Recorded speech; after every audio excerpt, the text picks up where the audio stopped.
Bonjour et bienvenue à une autre vidéo pour la haine. Aujourd'hui, nous allons examiner la quatrième partie du film. Numéro 1, c'est le voyage à Paris. Pendant le voyage de train à Paris, le motif "le monde est à vue" se répète. Et Hubert ferme les yeux comme Saïd au début du film. Et c'est pour cela que nous compatissons avec lui, puisqu'il veut échapper à tous ses soucis. Comme il avait dit, je n'ai marre de cette cité, il faut que je parte d'ici. Nous voyons la transition entre les banlieues et la capitale à travers le contraste des bâtiments et la circulation à Paris, qui contraste avec l'inactivité de la cité. En outre, Kassovitz utilise un travelling compensé quand il arrive, ce qui nous fait sentir étourdis car le fond est comme flou, oui, tout comme notre trio, qui se sent mal à l'aise dans ce nouvel environnement qui est totalement différent à celui de la banlieue. La deuxième partie du film est enregistrée à Paris et s'est tournée en mono, contrairement au son stéréo de la première partie pour mettre l'accent sur les différences entre ces deux lieux. Saïd est choqué quand un policier le traite gentiment disant « il m'a dit vous et tout ». Alors le voyage et l'arrivée à Paris, ça nous présente avec un autre lieu qui est totalement le revers de la médaille de la situation dans les banlieues. Numéro 2, c'est la garde à vue à Paris. Après avoir rendu visite à l'ami de Saïd, Astérix, pour récupérer l'argent qu'il lui devait, Saïd et Hubert se font arrêter par la police. Vince, quant à lui, réussit à s'échapper. La scène dans le commissariat débute avec un plan très lent dans lequel on voit Hubert et Saïd se faire molester violemment par deux policiers odieux qui utilisent leur autorité pour humilier et tyranniser Saïd et Hubert, les traitant comme des animaux. Un troisième stagiaire est assis en face et joue le rôle du spectateur passif. Il regarde ce qui se passe mais ne fait rien pour arrêter la violence, ce qui représente les personnes au pouvoir qui ferment les yeux sur les problèmes qu'elles doivent résoudre. Pendant ce temps, Vince se rend dans une boîte de nuit, où Kassovitz utilise une demi-bonnette où il imagine qu'un de ses amis tire sur le videur. Ce point de vue subjectif renforce l'idée que nous devrions nous intéresser davantage à Vince qu'aux autres protagonistes. Il est le personnage principal. Numéro 3, c'est la scène dans la galerie d'art à Paris. Cette scène met en avant la séparation qui existe entre Paris et la banlieue, mais aussi que nos personnages ne sont pas à leur place dans cette société. Dans cette scène, notre trio entre dans une galerie sans y avoir été invité. On les voit se comporter maladroitement car ils ne connaissent pas les règles de bonne conduite. En fait, tout dans cette scène souligne qu'ils devraient rester en banlieue.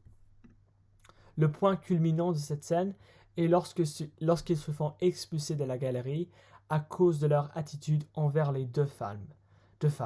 Malheureusement, Saïd leur manque de respect et la situation dégénère rapidement. Et on a déjà vu que Saïd ne sait pas parler avec les femmes. Oui, il est très impétueux et vulgaire avec les femmes, surtout. Très vite, on leur demande de partir, mais nos personnages ne partiront pas dans le calme. Hubert renverse une table de colère et vole la carte de quelqu'un, et Vince casse un verre par terre.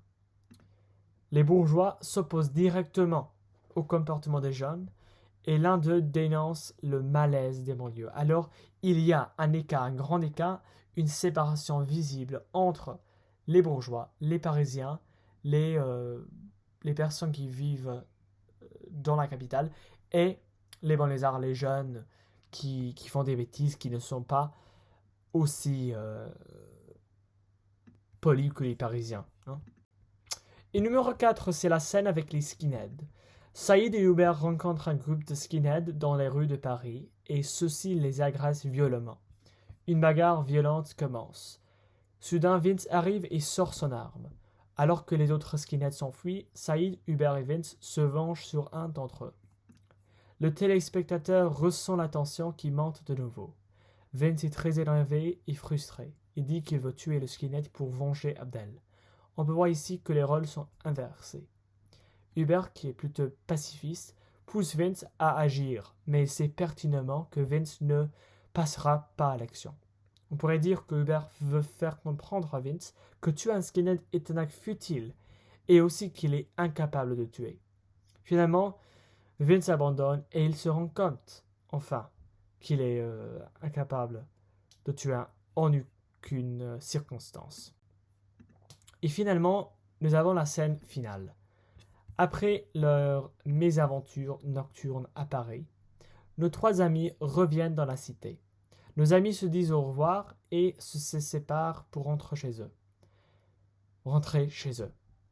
Admettant qu'Hubert a raison à propos du pistolet, Vince le lui donne avec un humble « tiens », ce qui démontre à quel point il a fait un voyage de découverte morale. Encore une fois, on ressent la normalité de cette journée avec le à demain de Saïd. Alors, il semble à cet instant que c'est une fin positive, c'est une fin optimiste, non? Mais malheureusement, il y a un grand moment de péripétie dans cette scène du film. Alors que Saïd raconte une nouvelle blague au sujet d'une religieuse et de Batman, la police apparaît de nulle part et il attrape Vince et Saïd.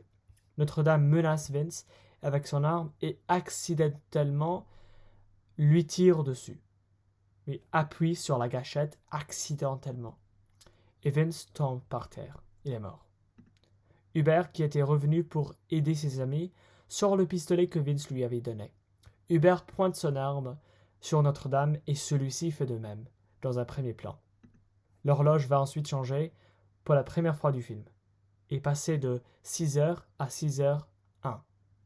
C'est à ce moment que nous entendons le slogan d'Hubert. Mais cette fois-ci, ce n'est plus un homme qui tombe, mais c'est la société qui tombe, qui reflète le thème principal du livre et l'idée que Kassovitz veut présenter.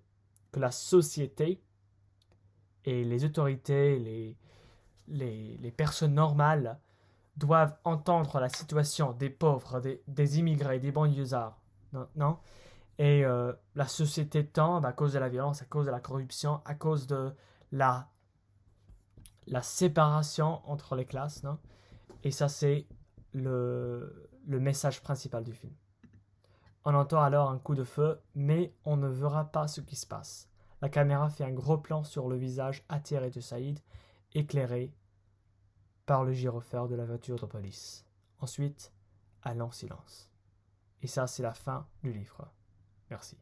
Du film, je devrais dire. Au revoir.